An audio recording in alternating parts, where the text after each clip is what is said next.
Hey, WokeNFree Nation, Newsly is an audio app for iOS and Android.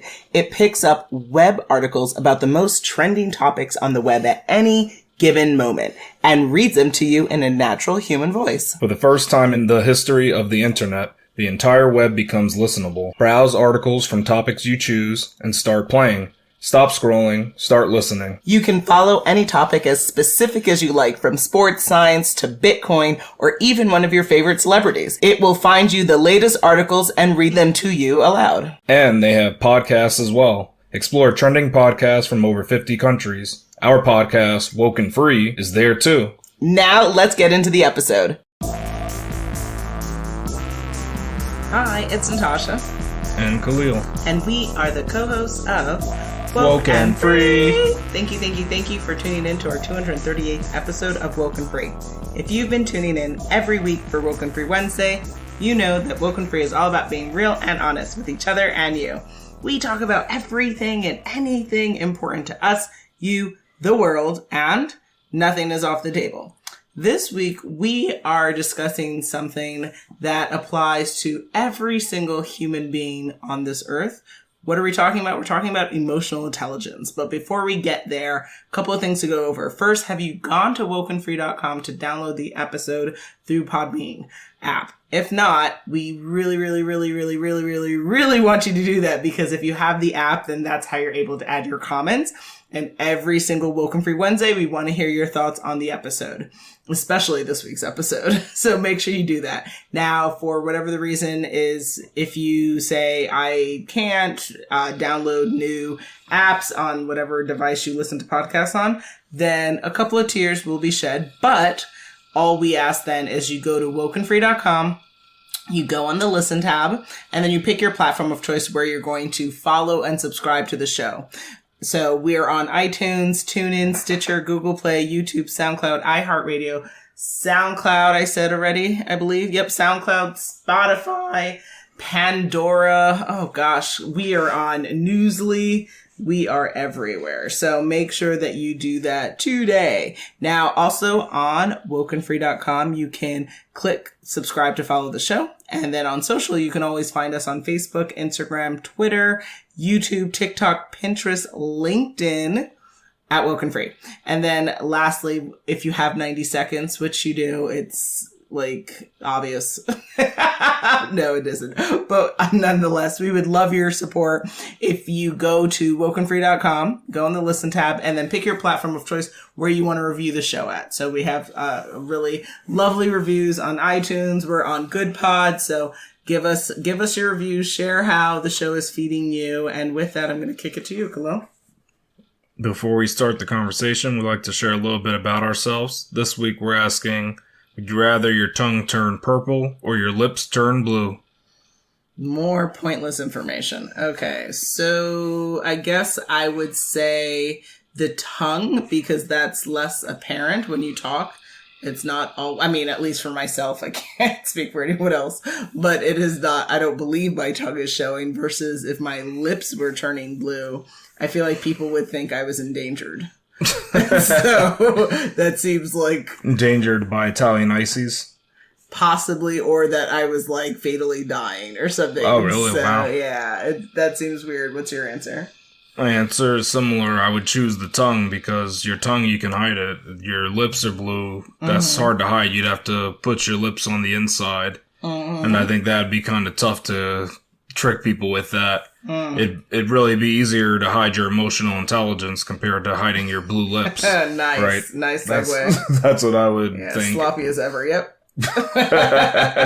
Well, then you should tell the audience what is emotional intelligence. Nice, very nice. Yeah, all right, I'll take the ball.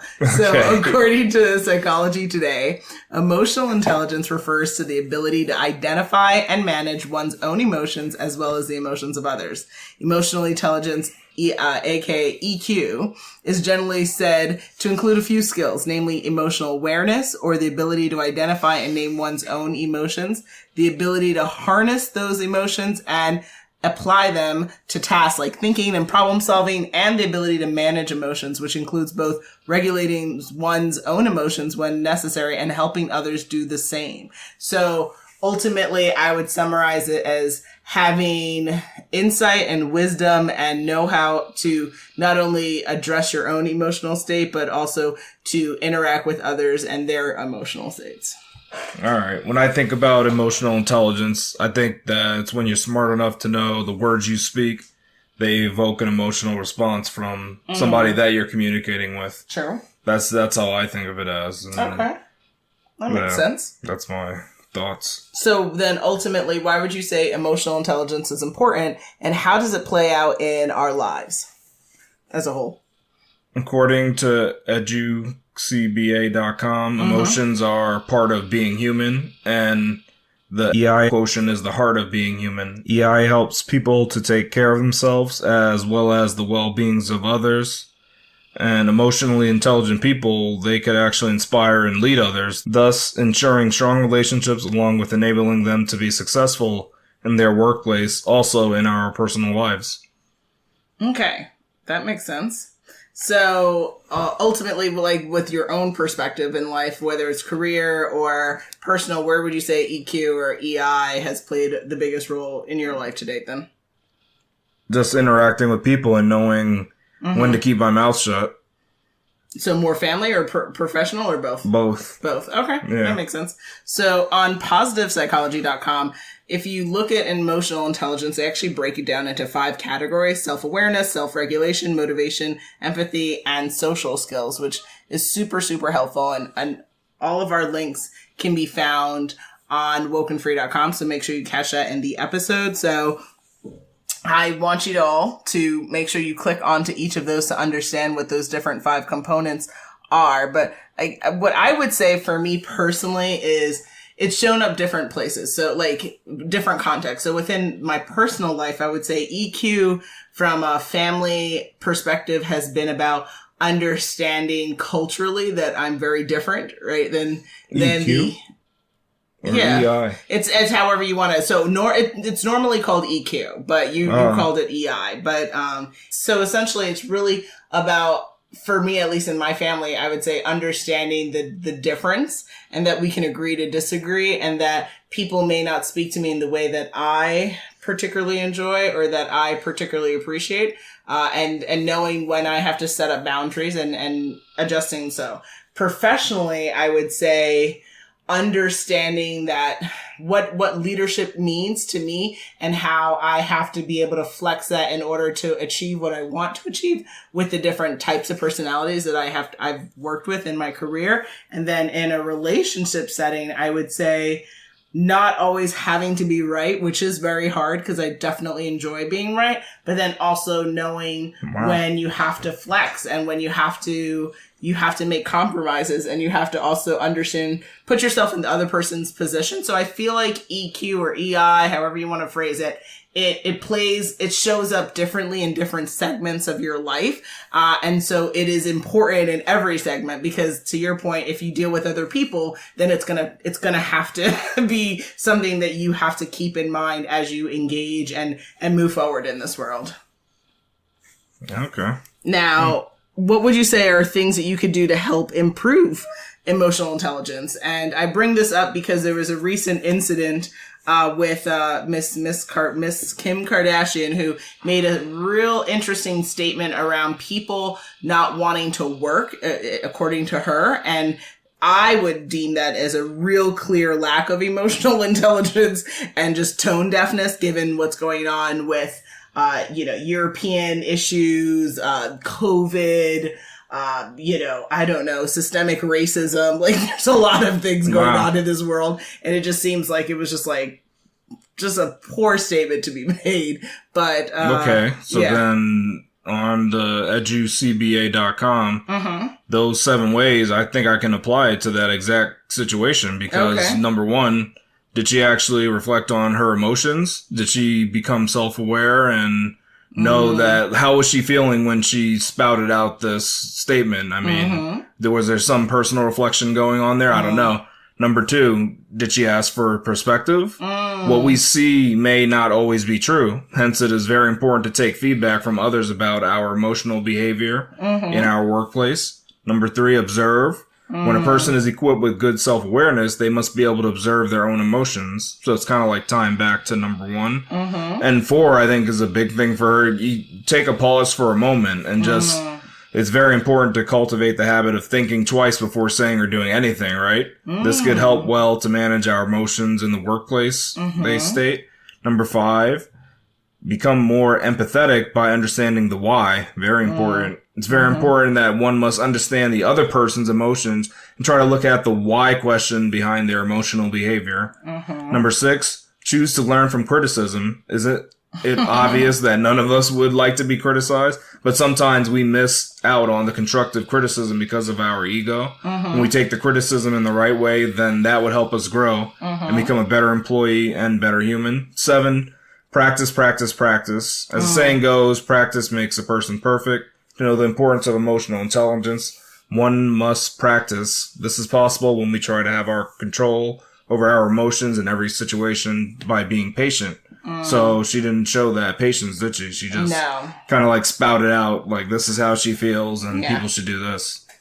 Exactly. I think that, to her point, I would imagine her point that I would imagine she felt justified and verified in her commentary, and maybe it has been taken out of context, and, who knows, right? At the end of the day, no one is perfect. So who's that statement applied to, though? Is it like applied to her peers, or is it applied to just every working class person? Because that's what makes the issue. It seems like it was geared towards the average person, and it just seems like out of touch for her to speak on that, because no matter what, she comes from a privileged background and a different lifestyle and a different funding different source, region, different neighborhood. Yeah, so it seemed like a lack of EQ that was going on there, but. Yo, this is MRG. You are now listening to WokeNFree. WokeNFree. WokeNFree. WokeNFree. WokeNFree. The podcast that keeps it real and honest. According to Inc., they provide some interesting tips on how to improve your emotional intelligence, and they include the following. Utilizing an assertive style of communicating it goes a long way towards earning respect without coming across too aggressive or too passive. Emotionally intelligent people know how to communicate their opinions and needs in a direct way while still respecting others. Emotionally intelligent people respond instead of react to conflict. And so that, if you think about that, they're not going to make impulsive decisions, but they're going to be more strategic and really think things through. So be more thorough. They're going to utilize active listening skills. As they say, we have 2 ears and 1 mouth. You should do twice the amount of listening than you do talking. That is, I know, revolutionarily mind-blowing, but it is a reality for those of us who like to talk. Emotionally intelligent people should be motivated. These are people who are going to be self-motivated. Their attitude motivates others. They set goals and are resilient to the face of challenge. They practice ways to maintain a positive attitude. Again, positivity gets you a lot further along in this world than negativity ever will. They practice self-awareness, what's going on around them, paying attention to the fact that words, to your point, have impact. These are people, emotionally intelligent people are going to take critique well. It's not hard. It's not easy. No one wants to be criticized, but if you have more control over your emotions, you can look past that and you can see the value of what's being said to you. Maybe there's value, maybe there's not value, but you have to be more methodical about it and less emotional about it. You're going to definitely have empathy, and empathize with others, which is important because we can't assume the struggles or the strengths or the successes of others because we're not in their shoes. We don't know what it is, but we can hear people and we can listen to their stories and we can try to understand what it's like to be in another person's shoes to some degree. We leverage and utilize leadership skills as emotionally intelligent people, and then being approachable, sociable, things like that. And I would just add, I would add just my own personal thing of, if you're looking to improve your own emotional intelligence, having diverse thought is important. If your friends all look like you, then you fail to understand the assignment, which is to understand and to connect with others different and dissimilar to your own perspective. Why? Because if you only connect with people who look and come from the same background as you, then you're missing out on understanding what other people outside of your community are going through, good and bad. And that is a real missed opportunity. The world's filled with beautiful people and beautiful experiences. And so it's really important for you to be intentional about that. And then the more difference that you invite into your life, the more that you can start to flex and start to stretch and start to engage. And it's going to be uncomfortable, but it's an important uncomfortable moment that you have to go through on an ongoing basis. And then I would just also encourage you to just continue to challenge your own biases, continue to challenge your own hangups, because that's how the human experience evolves for each and every one of us. But people in small towns don't have the privilege of meeting different types of folks. So they have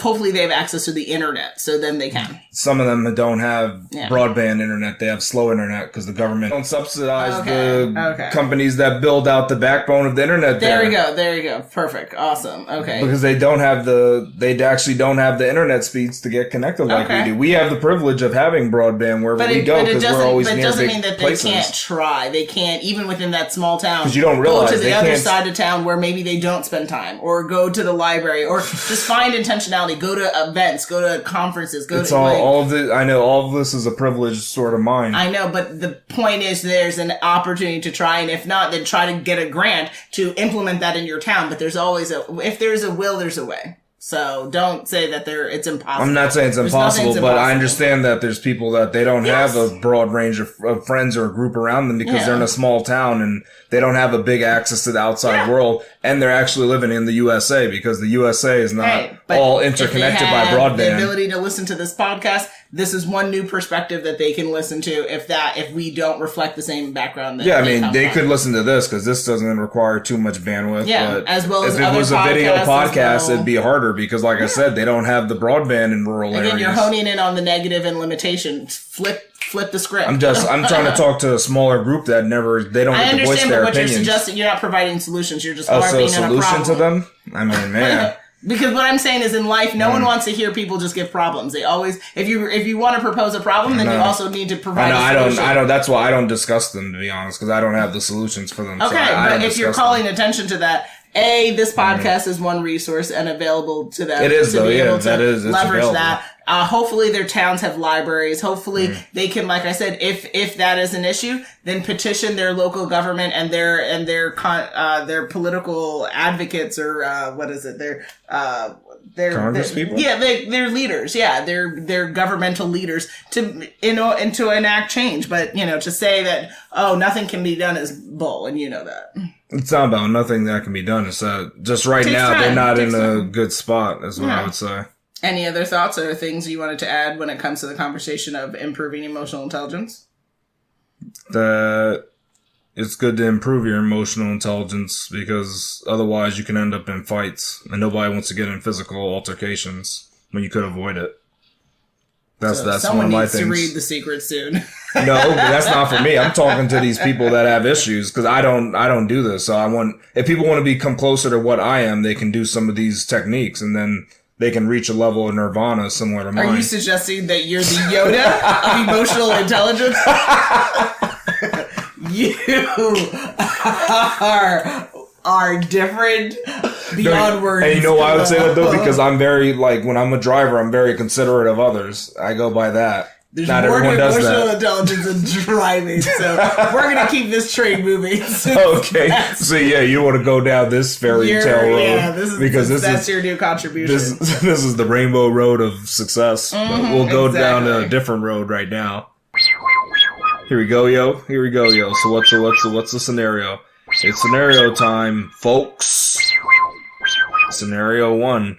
Zuzana is dedicated to her religion. She attends events 6 days a week and feels her beliefs are the only reasonable beliefs to have. Is it emotionally intelligent for her to mock others that don't agree with her beliefs? I wonder where you got the inspiration for this scenario.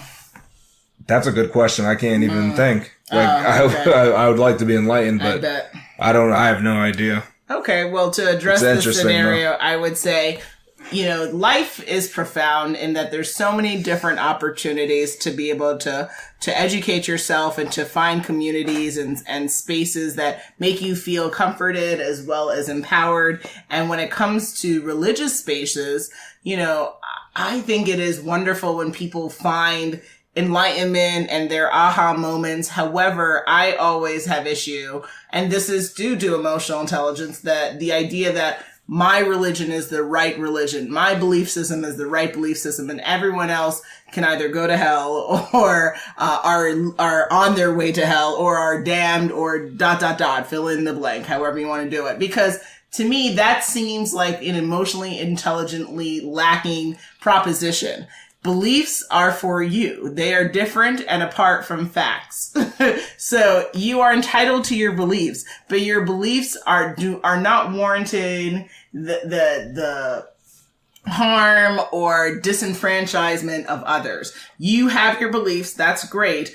Keep them for you. Use them for you. Don't use those as an opportunity to wreak havoc for others. So no, it is not okay to mock others for not sharing the same belief system as your own, because that would be emotionally intelligently lacking of approach to life. Yeah, to me this is pretty bad because I don't know, even if it was facts or beliefs, you shouldn't just mock somebody just because they don't agree with you. Maybe you can try to see their point of view. That might be a way to listen, to hit hear this. the stories. Yeah, but to just mock them, to me, it doesn't make sense. I don't know what you're trying to gain here. That's what you got to think about. What's no ROI there? What are you trying to win here? Like, by you just being bigger and better than the other person, is it now like, does that put you in a better spot for your position and your religion? I don't know. If that's what your religion is about, though, is you got to be bigger and better than the other person, then I guess you got to do that. But I don't think most religions are about that. I hope not. If you are, I mean, wow. Share it in the comments. Yeah, if you're about being bigger and better than everybody around you, then hey, that's part of what you got to do. That's one approach to life, but it's, but otherwise, I don't think that's what you should be doing. There's no purpose to that. It doesn't. Like, I just don't see the gain there. That's my thing. Fact or not, like, we could be talking about beliefs or facts. I just don't get why you gotta mock them. You don't have to do that. I mean, some things are funny though, but that's different. If we're telling jokes, if you're a comedian, say if she was a comedian, this scenario would be completely different. Yes. Then it's like, all right, this is your job to make people laugh, right? So it's funny. You can mock stuff, but don't just go around talking to people. They're just going about their business and doing that. Makes no sense. Scenario number 2. Fartana is the CEO for a small cap company. The company's revenue has decreased year over year since he took his position. Some of the board members have mentioned he often shows a lack of emotional intelligence when making decisions. Do you think his lack of emotional intelligence has led to the company's decline in the market? Well, that's interesting. So I think there could be an argument for that for sure, because leadership has to embody the core values of how their business is going to operate. And emotional intelligence needs, like anything else, needs to be bought in top down, in the sense that when the leadership behaves a certain way, then it empowers and motivates and ignites their workforce and provides the culture of inclusivity and motivation that's needed. And so if the leadership is disconnected from the work culture, then that's going to lead to attrition, people leaving the job, as well as also people not being motivated or moved to be able to do a good job. And so there definitely could be a connection. I think obviously you'd have to ask more questions and really interview these fictional characters to Fiction. to get across Where's the information. fiction? Is this based on a factual statement? Okay then, so thus fictional characters. That's so messed up to put it that way. I mean, that's Fictional or real? it's an occurrence. It Sure. doesn't, we don't know fictional or factual. Okay. You can't say. Okay. They're not based on like real life persons though. Alright, what's your answer?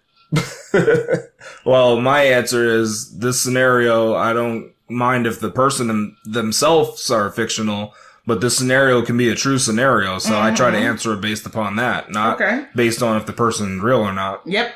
Based upon that, I think that the emotional intelligence has actually a big decision in how like the company goes, like how and how the company can make good decisions or bad decisions, because the CEO, if they're not like using that EI. Like they can make decisions where sometimes it might seem like, all right, like factually, this is the best way to go, but you're not thinking, what do people like? What's the emotions that people feel because you decided that? So kind of like you decided that climate change is like a falsehood, right? That's a lack of emotional intelligence because most people believe in climate change. Even if they don't know the science, most people believe in it already. So you just saying, whatever. I don't care what those people say. Let's just like screw that. We're not going to make an initiative on it. Like if the CEO is doing something like that, that's screwing them up. So I think that lack of emotional intelligence does definitely affect your company. So a CEO needs that or else you can definitely tank that company. Scenario number 3. Vishy was running for president of a dance troupe in his college. Some students who run the newspaper of the college told him to comment on a hostile group of students who go around harassing other people who don't attend any of the dance competitions. Vishy made the comment to them, they need to stand back and stand by. Was this comment by Vishy a lack of emotional intelligence, or is he just a brilliant potential dance troupe president? What? Okay, so you're saying he made a comment around a group of harassing troll people, but the statement, I'm not quite sure what the statement, they need to stand back and stand by means. Like, what are you Oh, you don't know what that means? No. All right. It's funny because I know you don't know what this reference is. Yeah. I'm not going to say what the reference is because you could look up that later, but okay. Basically it's saying, hey guys, you might be doing bad stuff, but I'm not sure. Just let's hold off for a little bit. It's kind of like saying that instead of instead of saying I disavow what you're doing, don't do that anymore. You guys need to stop. It's just saying, hey guys, I don't know what you guys are doing, but just do what you keep doing. Is that a response that you give when you're trying to be politically correct? Basically, it's almost like a non-answer. It doesn't mean anything. It really doesn't mean, it doesn't mean anything. It kind of means... So then what's the point of doing that then? Why not just make a stance on the statement? Or don't give a statement you don't want to... Because this group might actually support in getting you elected as a dance troupe president. Oh, okay. So that's why he doesn't want to go against them. So he's trying to play both sides, essentially. Yeah, it's like he doesn't want to make them think he hates them. So what he says is, stand back and a stand by. But this group is doing harm, right? They're okay. So it's based off a real situation too. So it's a real thing. This is not fake. So it's hard because my bias is always fully direct and just come full throttle at life. I understand that, that might not be well appreciated by all, but at the end of the day, I don't understand the value of making a statement that's not really a statement, like a non-statement, like you're saying, because I think that it's not serving the purpose of why he was asked to make the comment. And then if you're trying to kind of be politically correct so that you don't piss them off, but then you're also not helping your community. So it just seems like minutia. It's pretty crazy. I disagree with that approach to handling that situation. I think the better thing is... That's not a lack of emotional... the question, does that have anything to do with emotional intelligence? Yeah, of course it does. But I think that the more emotionally intelligent decision to do would be to actually speak with that group, those troll people, as opposed to commenting on what they're doing. Why not directly communicate with them and try to understand? Well, he doesn't know them, that's why. Well, yeah, so I would refrain from doing a comment on a group of people until you speak with them, so that you can, if you want to address if you're going to comment on that group's behavior as a whole, I think that if you're trying to effectuate change on campus? Yeah, on campus, then it's probably better to go directly to the horse's mouth. So go find out a way to do a call out to understand who these trollers are. And then upon hopefully that information, being able to have a civilized sit down conversation with them. And then maybe you can actually effectuate change as opposed to this kind of non-statement out in the ether. It seems pointless. Okay. Your thoughts? My thoughts are that this is definitely a lack of emotional intelligence, being that if Vishy doesn't know who this group is, I don't think he should make a comment on them at all. That is pretty crazy, because how could you talk about a group you know nothing about? It's pretty weird. Maybe you should... we made a comment around Miss Kim Kardashian. We don't know her. We're not friends with her. Yeah, but we know of her. Like, we know of videos that she's made in the past. We know of certain things she's done. Of course you went there. Of course you went there. Okay. No, but I'm just saying, we do know that, but he doesn't know anything about this group. It's kind of like... So upon watching their sex tape, imagine if I... See, you're the one who said that. See, I mentioned the video. Yeah, I knew what you meant, though. You weren't referring to the episodes on E! I was talking about her show that people enjoy too much. Referring to that. I didn't mention Ray J. I didn't do any of that kind of stuff. Until now. Yeah, I didn't say any of that, but Yeah. see, someone else brought it up. That's different. Yeah. But what I'm saying is that if you don't know who someone is, if you don't know anything about them, wouldn't you want to question and ask if someone says, hey, comment on the dog people, you gotta, what is that? I don't know what that is. I'm not gonna say random stuff about it. I won't say, well, they should stand. I wouldn't say that. I don't know who they are. So you think I would it's say, a lack of intelligence? I'm sorry, I don't know who they are. When I find out more about them, maybe I can, speak to them. I would agree with that direction too. Then it seems crazy if someone mentions it to comment, you. Like I didn't have a comment. You can't just be like, all right, I'm gonna make this phrase and just you sit with that. And I don't know who they are because then I got to go back later and they say, wow, so you support them, and then you got to do all this backtrack. It's weird. Okay. Just say you don't know who they are and you can't comment at this time, right? Okay. That would be that. So that was incorrect what he did. That was a lack of emotional intelligence. That's crazy. I agree with that. That's interesting. Alrighty. Well, with that, as much fun as this was, we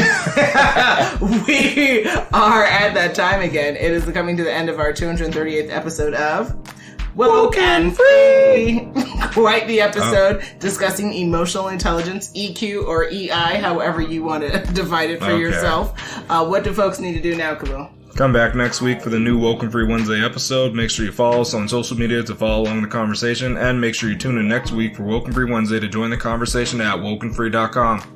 Now, if you'd like to be a guest on the show or submit a topic for an upcoming episode, go to our Contact Us page at WokeNFree.com. That's WokenFree.com. On social, you can find us on Facebook, Instagram, Twitter, YouTube, TikTok, Pinterest, and LinkedIn at WokeNFree. And all sponsorship or collaboration queries can be shared with us on our Contact Us page at WokenFree.com. If you didn't already subscribe, please do, share the episode, and make sure you come back to join the conversation every Wednesday for WokeNFree Wednesdays. Remember, WokeNFree is more than a podcast, it is a way of life. Until next time.